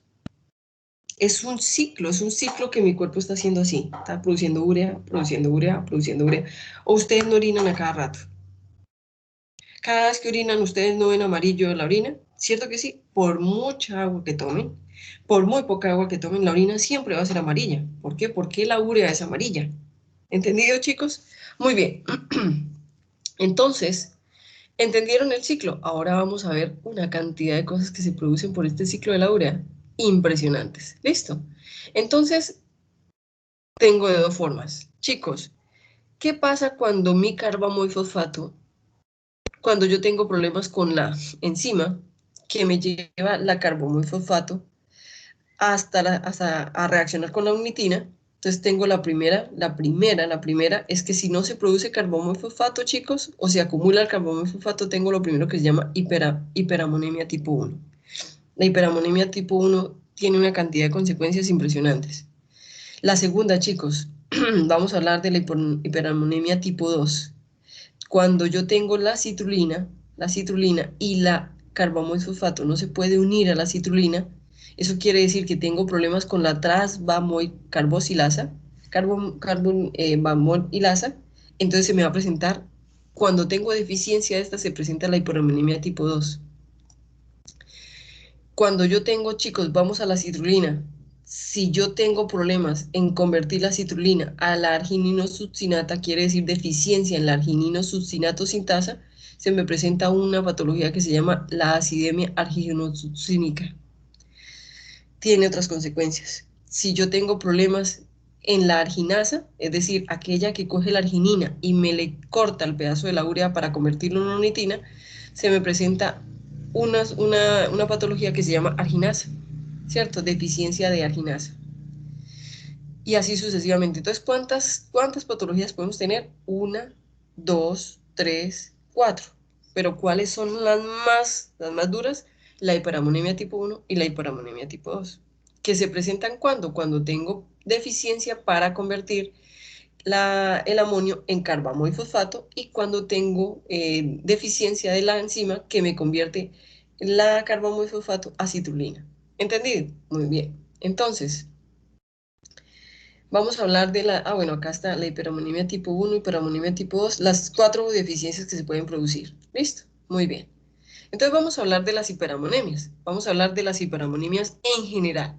Se deben a anomalías hereditarias, chicos, hereditarias de las enzimas del ciclo de la urea. La primera se llama tipo 1 y la segunda, pues lógicamente tipo 2. La tipo 1, hay deficiencia en la enzima carbamoil fosfato sintasa.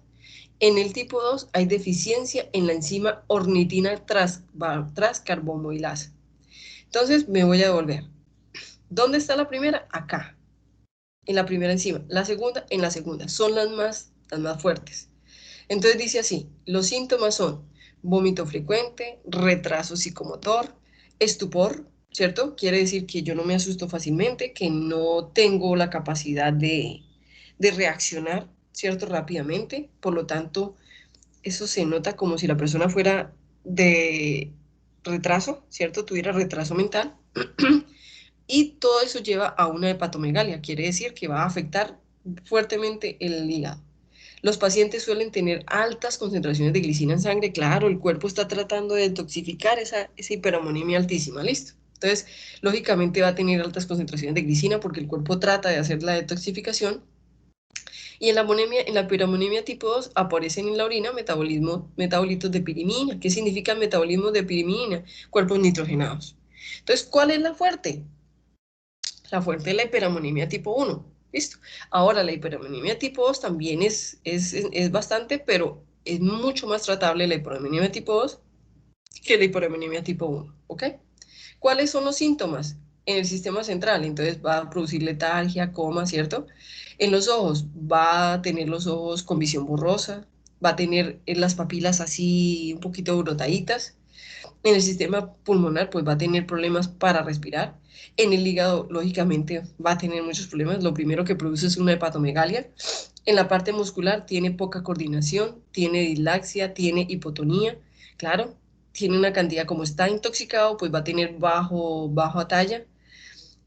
Personas a nivel general, ellos tienen generalmente un retardo emocional y un retardo de crecimiento y hipotemias, ¿cierto? Entonces, ellos generalmente tienen el cerebro pequeñito porque tienen un desarrollo lento. Vamos a ver las otras. Por ejemplo, la citrulenia.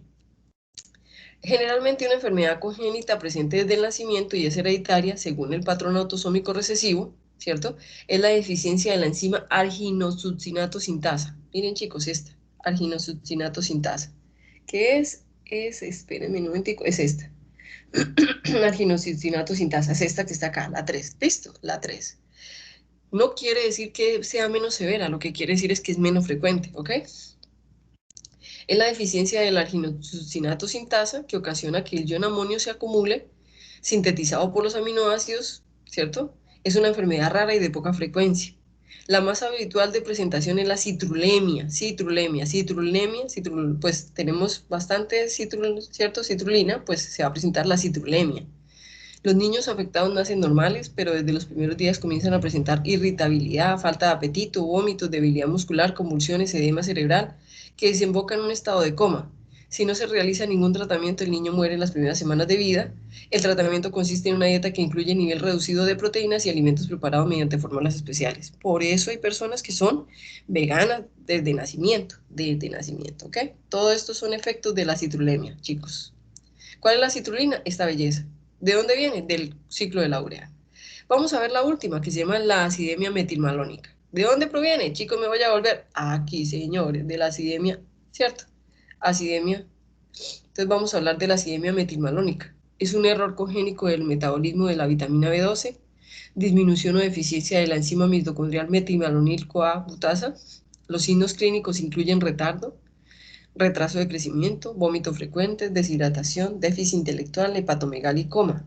A largo plazo incluye daño neurológico o síndrome metabólico que afecta al tronco del encéfalo y insuficiencia renal terminal. Entonces vamos a hablar de todos los aminoácidos, isoleucina, valina, treonina, metionina, colesterol, ácidos grasos de cadena impar. Todos ellos producen el ácido metilmalónico. Este ácido metilmalónico produce amonio y produce lactato. ¿Qué quiere decir? Que la energía disminuye. ¿Por qué? Porque no se puede convertir en energía ni en otra forma, sino que empieza a intoxicar. Vamos a hablar de la acidemia arginosuccínica o aciduria, que lo conocen muchas personas así. ¿Dónde está? Aquí, chicos, en la arginina, ¿cierto?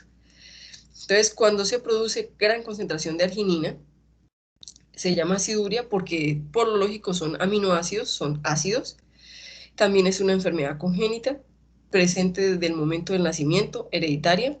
Es un error congénito del metabolismo provocado por una deficiencia enzima arginosuccinato liasa, la cual provoca acumulación del ácido arginosuccínico y amoníaco en los tejidos.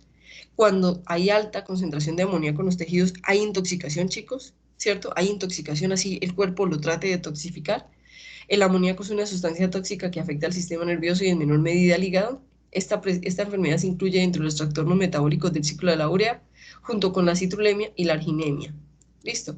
Síntomas, lógico como las otras, retraso mental, vómito, hepatomegalia, aumento de peso, cabello seco y frágil y adinamia. En casos extremos, cuando la enfermedad no se ha tratado debidamente, se puede manifestar en una hiperamonemia tóxica que causa algunos casos lesión cerebral y eventualmente el estado de coma. Vamos a hablar de la última, glutatonuria. Entonces es la deficiencia de la gamma-glutamil-transeptidasa que se caracteriza por el aumento del glutatión en el plasma y la orina. Afecta al sistema nervioso, el tratamiento es complejo, la enfermedad se transmite como rasgo autosómico recesivo. Quiere decir, chicos, todo lo que tenga que ver con esta belleza que se llama el ciclo de la urea generalmente es hereditario, generalmente se expresa desde la niñez, generalmente son fuertes sus síntomas, pero gracias a Dios son autosómicos recesivos. Quiere decir que para que una persona lo sufra, ambos genes tienen que estar presentes. ¿Listo? Muy bien. Entonces ya ven ustedes que es fuerte, ¿cierto? Y me falta una que se llama la enfermedad de Harnum, que es esta belleza que está acá. Pues ustedes van a ver personitas que están manchaditas la piel, ¿cierto? Que es lo que también se puede producir, chicos, aquí, ¿cierto? Miren acá, que acá también, en la citrulemia también se puede proporcionar esa sintomatología de la piel manchadita. Y la enfermedad de Harnum es una alteración y absorción de los aminoácidos en el intestino. Ni siquiera ha pasado a la sangre. Es una alteración de la absorción de los aminoácidos en el intestino y los riñones, eliminando cantidades excesivas de aminoácidos por la orina. ¿Por qué? Porque como no los podemos absorber, pues lógicamente se acumulan, especialmente el triptófano. Al no absorber los aminoácidos, el paciente presenta deficiencia de aminoácidos para formar proteínas, causando muchas anomalías en el organismo. Claro, si no los puede absorber, pues va a tener muchos problemas con las proteínas. Afecta principalmente el cerebro, la piel, da pelagra, ¿cierto?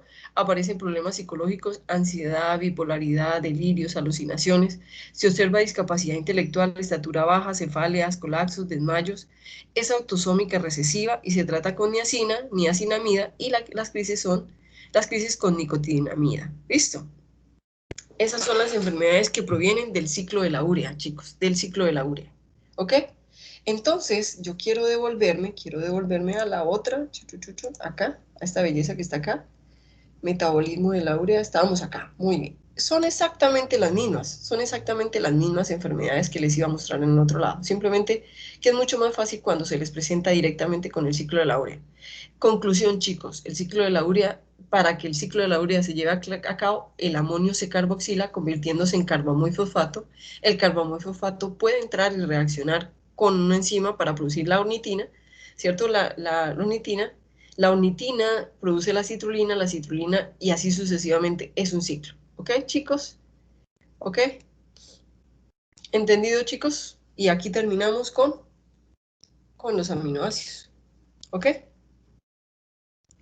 Tanto el catabolismo como la síntesis. Ahora, si nosotros vamos a la función de un aminoácido, chicos, para terminar, tenemos, ojo, miren acá, por favor, tenemos la alanina. Sí, la alanina se desamina, me produce piruvato. ¿Por qué? Porque es glucogénico. Ella puede ir a la neoglucogénesis, produce glucosa, la glucosa va a la sangre, la glucosa va al músculo, acá va la glucólisis, la glucólisis me produce piruvato, el piruvato de la transaminación se convierte en alanina, la alanina vuelve y es un ciclo. Chicos, todo es un ciclo, todo es un ciclo. Entonces, este ciclo se llama alanina-glucosa, que muchos de ustedes ya lo conocen, ¿ok? ¿Dónde ocurre este ciclo, chicos? Entre el hígado y el músculo, entre el hígado y el músculo, entre el hígado y el músculo, entre el hígado y el músculo, hígado, sangre, músculo, hígado, sangre, músculo. ¿Listo, chicos? ¿Alguna duda?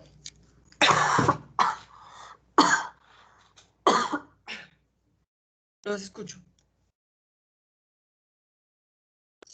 Y ahí hemos terminado todo lo que tiene que ver con los aminoácidos, síntesis, transaminación, síntesis, degradación, en vez de transaminación, degradación, y todos los problemas asociados, inclusive el ciclo de la urea. ¿Qué nos queda por ver? Solamente el ciclo de Krebs y la respiración.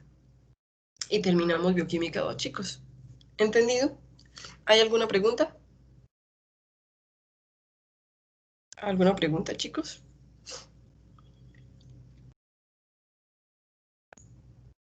No, señora.